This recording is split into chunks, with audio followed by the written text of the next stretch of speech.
Hey folks, back again to talk to you some more about Steven Universe. This is episodes 42 to 44. Another great run of episodes. Got some interesting things going on here. So let's just jump in and talk about the first one. Winter forecast. Which was interesting because in a way it was a rehash of Future Vision. We again see, visions of the future, and kind of the fear that they engender. I liked this one better, though. Not that I disliked Future Vision, but, making an episode more Connie heavy is just a great way to make it better pretty consistently. I really like that they've been using her more as we get towards the end of the season. That's been a lot of fun. So basically this was just, fairly obvious from the start what was happening, that Steven had absorbed the Future Vision power from Garnet. The only real question was whether it was intentional on Garnet's part or not. Turned out it was. And he was seeing, just as her power does, he was seeing the different paths that the future might take based on, his decisions, basically. And so we see lots of disasters happening. From Steven's perspective, they're relatively minor. Nobody died or anything. Well, no, that's not true. There were... I take that back, actually, because they actually got worse as they went along. Because at first it was just minor obstacles between him and Connie hanging out. And then, as they went on, we get the car crash. And then, the last one is them, the gems accidentally setting off a pretty big explosion in an attempt to destroy the galaxy warp. Which presumably in the final, the actual timeline, they do. Given that a couple of episodes later, you have Peridot saying they destroyed the galaxy warp. So,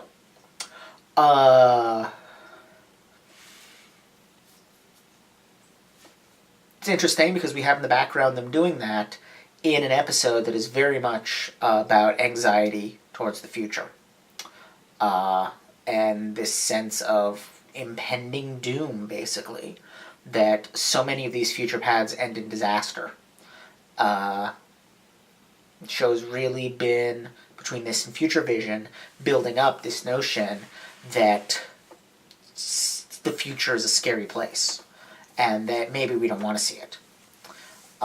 Which, of course, serves to build excitement for the end of the season, which presumably is going to be some kind of confrontation between the crystal gems and, I guess, Peridot, or Peridot plus some other gems from space. Maybe Lapis Lazuli will get involved. Who knows? But, yeah, not much else to say about that episode, except that Steven and Connie continue to be adorable together. I really enjoyed them. Next was really kind of a heartbreaking episode, Maximum Capacity. Steven spelled out the metaphor in that one, that the junk in Greg's storage unit, was memories. It was the weight of the past, cluttering things up, and getting in the way of moving forward. Again, we've got an episode that's very much about looking to the future, but in this case it's doing so by means of calling back to the past. Specifically that Amethyst and Greg were once friends, which makes sense, but that Amethyst's anger about the loss of Rose led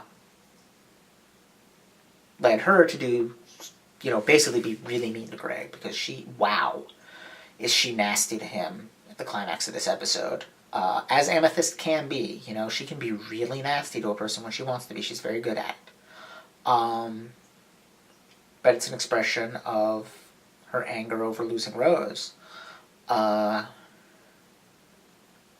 she puts it, someone who was always there for her until Greg took her away, until she started hanging out with Greg. She blames Greg for Rose's death because, let's face it, her options are to blame Rose, Steven, or Greg. Because Amethyst strikes me as the kind of person who needs to blame someone when stuff goes wrong. She's not someone who can just let it go, just accept that something wrong has happened, and that is the way of things. When bad stuff happens, she needs someone to blame. And those are her three options, and blaming Rose and blaming Steven are clearly unacceptable to her. So, she blames Greg. You know, her behavior isn't nice, but it's understandable. On the other hand, her behavior is understandable, but it really isn't nice. But at the core of it is this notion that this accumulated stuff represents the weight of the past, which says a lot about Amethyst, because of course Amethyst is as much or more of a hoarder than Greg is. And so for her, you know, she's unwilling to let go of the past as well. And we've seen that before, in relation to the kindergarten and her, you know, origin that, you know, Pearl assumed she was proud to have overcome, but instead Amethyst feels stained by it. That shows an unwillingness to move on, or an inability to move on and move forward, which again seems to be a lot of what these episodes are concerned about.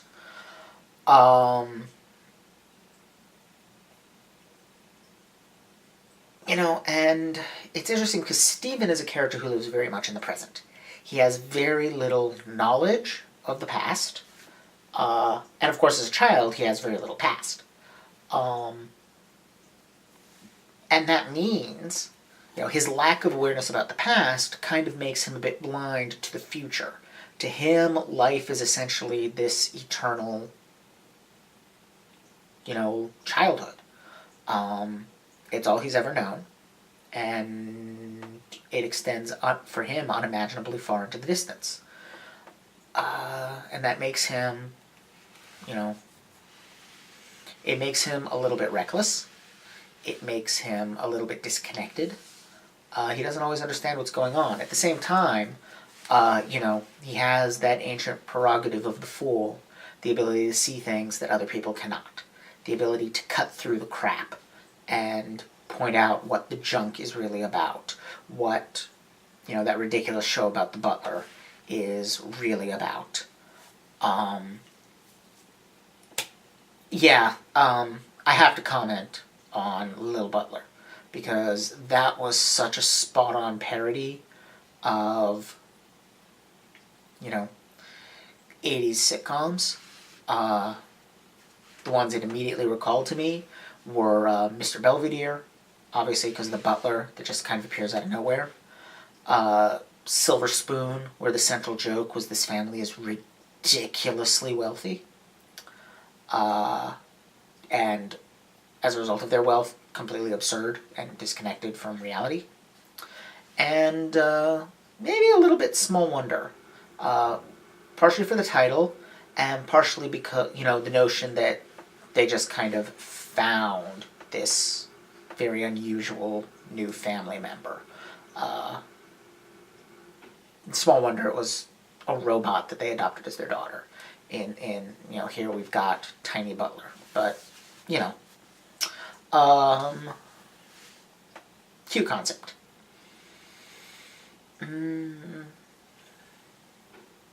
Yeah. And so that brings us, I guess, to the last episode. Which was, again, quite interesting. It took us back to kindergarten. Marble Madness, which, just an aside, I have to say is one of the greatest video games of all time. I freaking loved Marble Madness as a kid. But, yeah. This feels like just straightforward plot setup.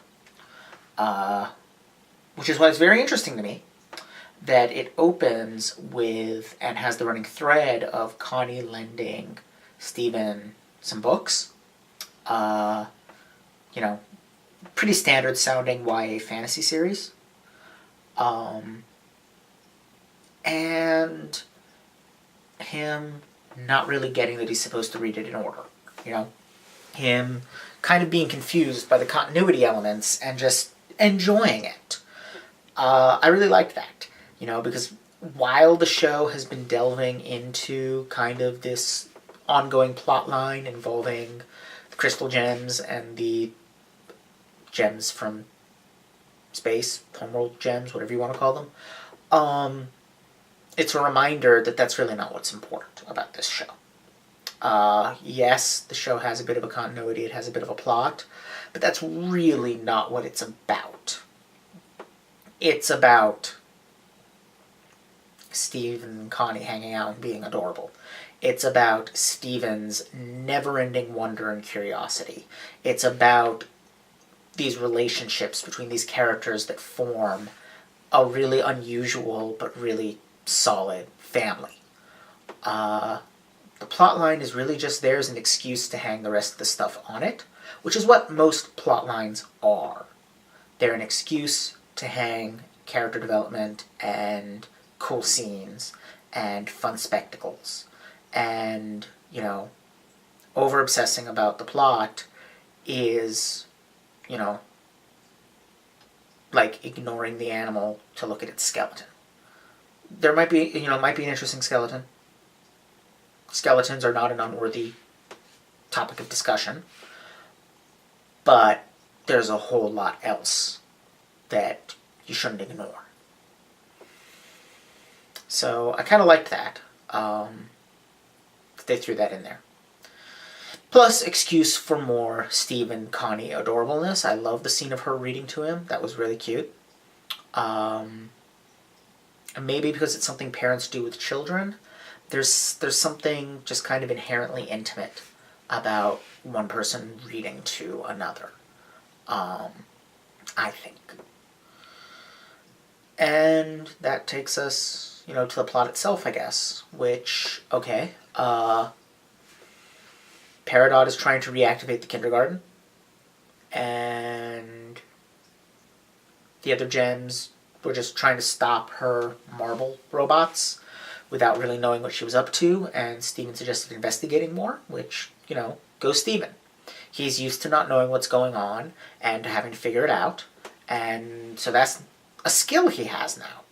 But he takes it too far. His, innate curiosity and that recklessness I mentioned, and, the fact that he essentially trusts everyone, leads him to reveal himself to Peridot and have a conversation with her, and she then attempts to kill him. Which, yeah.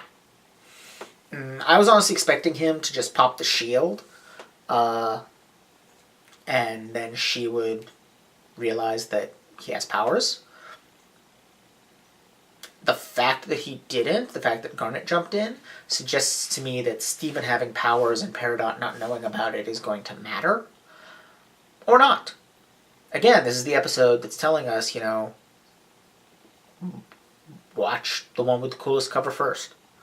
It's telling us don't stress too much about the continuity. So maybe not.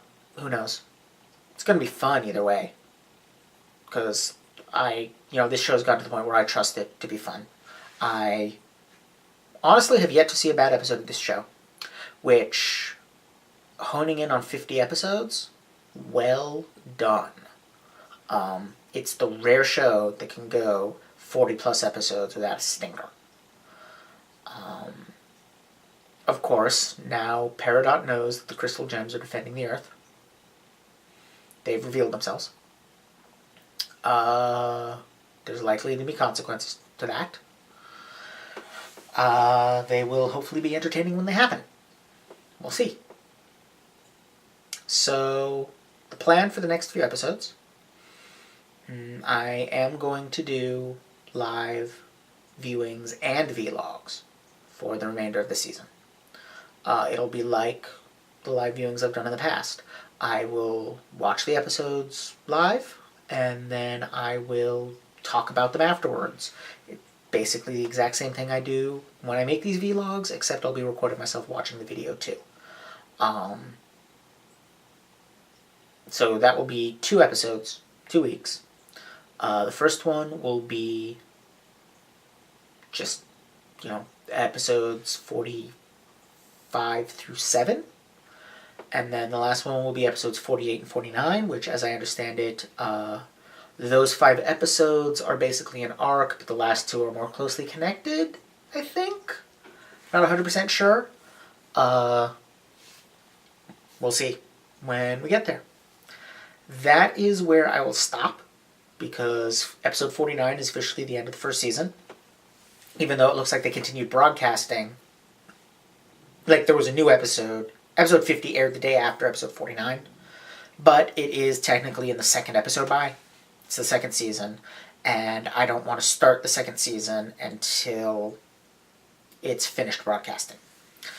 So that I can just run straight through it in these vlogs and not have to have an awkward stop anywhere. So, yeah, I will do episodes 45 through 47 as one video, episodes 48 and 49 as another video, and then a panel video. Then I will start a new series, which in a couple of weeks I'll put up the voting for that. I already have a pretty good idea of what the options will be. But if you really want to suggest something, feel free, and you're viewing this on the Patreon, feel free to do so in the comments to this video. Otherwise, I already have kind of my shortlist, so I'll post that, and Patreon backers will be able to vote. Thanks, and see you guys next week.